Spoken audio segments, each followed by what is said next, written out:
It's the People Station, V-103, the ATL's #1 for hip-hop, R&B, and throwbacks, the Big Tigger Morning Show with Jazzy, McBee, me, Frank Ski, sitting in for Big Tigger.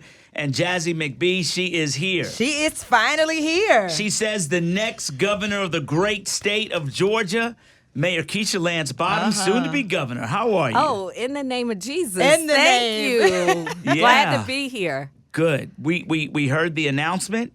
You were here to tell everybody the big announcement. The big announcement is I have made it official. I am a candidate for governor of Georgia. I'm so excited. My family goes back 5 generations at least in this state. We are able to trace our roots to a plantation in Crawfordville, Georgia. And to be able to present myself as a candidate for governor is beyond anything I'm sure my grandparents or anyone else could have expected or thought even possible. But I'm honored to present myself for service and go and fight for the people of this state. Okay, I got one question. Yes. Give me the face your husband made when you said...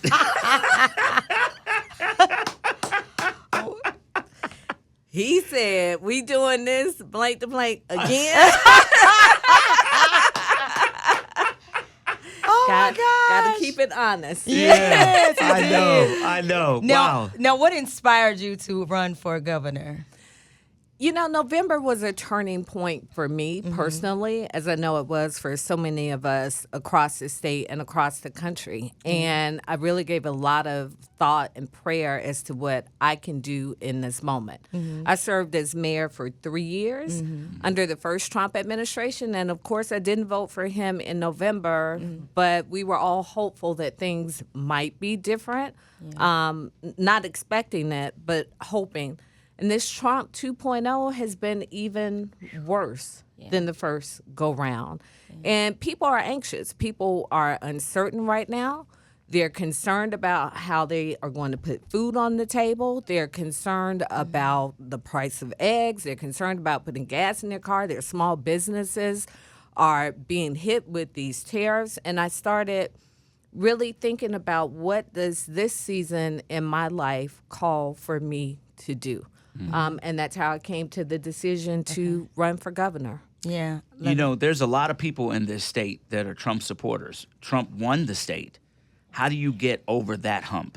He won the state by a very thin margin. I want to remind people of that because so many people are fatigued and they don't believe that their vote counts. Yeah. It absolutely counts. And Frank, I know you've been sitting in front of this microphone saying that for years. But the issues that I am focusing on aren't issues that are just for Democrats or Republicans or independents. These are issues that impact everybody. So we're talking about expansion of Medicaid. We are one of 9 states that doesn't have Medicaid expansion. We always want to be Alabama and LSU in football, but we're letting Alabama and Louisiana best us in health care coverage. 300,000 people don't have health care coverage. 9 rural hospitals have closed, even right here in Atlanta. We know Atlanta Medical closed, South Fulton has closed. That all goes back to Medicaid expansion. Also, our teachers. We have teacher shortages across the state. So I'm looking to eliminate income taxes for teachers because we want to retain and attract the best teachers into our schools, creating these pathways for whether it's career and vocational training or college training. And then our small businesses. We have 45% of people in this state who are employed by small businesses. So when you start talking about these crazy tariffs, these are taxes on our businesses, on the people who work in these small businesses. So there are a lot of issues that we need to focus on, and I'm not afraid to fight for the people of Georgia. Right. Now, I know you said you already know that, you know, people, including myself, we are exhausted, right?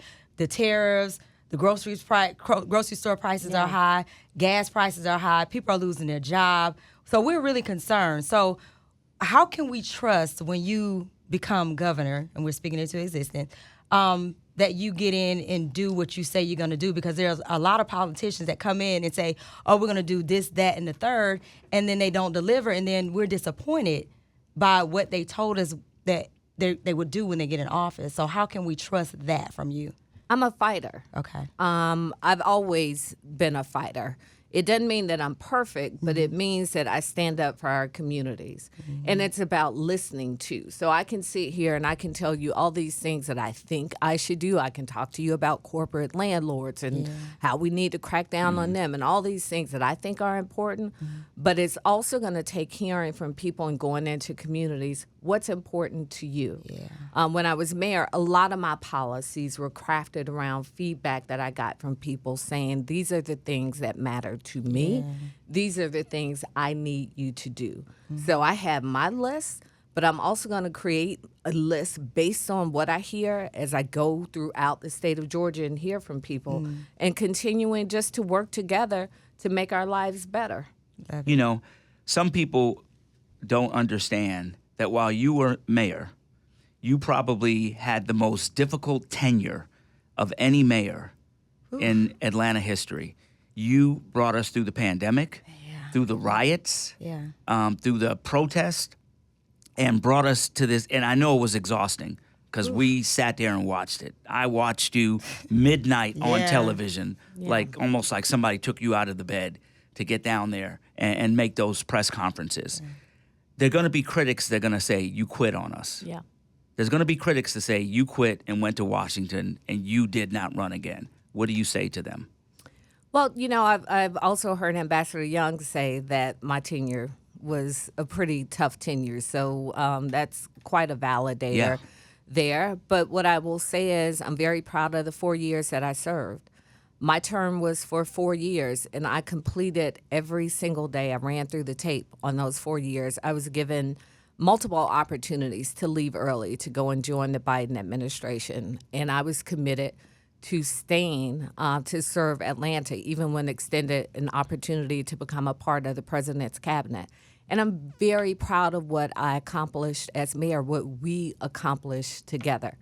This child savings account for all of our kindergartners throughout Atlanta, 7,000 units of affordable housing, 4 years of balanced budgets. I left $180 million in the bank. Even in the midst of the pandemic, we were giving our sanitation workers an additional $500 a month because they were going out putting their lives on the line. I remember. Pay raises for our public safety officials, no layoffs, no furloughs. So I'm proud of my term, but we know that for everything there is a season.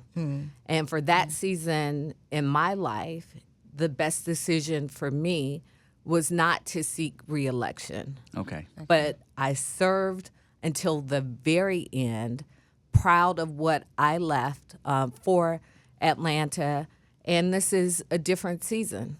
Have you had the conversation with Stacey Abrams? Not yet. I've not spoken with Stacey yet. Okay. Because that picture of you and Stacey was a big uplift for African American women.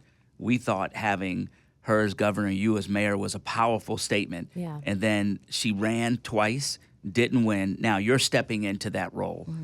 So it's going to be interesting. But I think that a lot of people saw so much future in you. I was surprised. I'm not upset, but I was surprised that Kamala Harris was picked to be the VP because I thought you were going to be Biden's VP. And now to see you stepping in this role as governor, I think is a big deal. And I think you can do it. You know, we've known each other for a long time. You care about the people. I've seen you cry on television several times because I know you care. You're a mom first, a wife first. Yes. And I know you will serve our great state. So I appreciate it. Thank you. Absolutely. I really Thank you. appreciate that. All right. Now, as an African American woman, what do you have to say to people who say a woman, a black woman at that, can't run this country or can't run this state?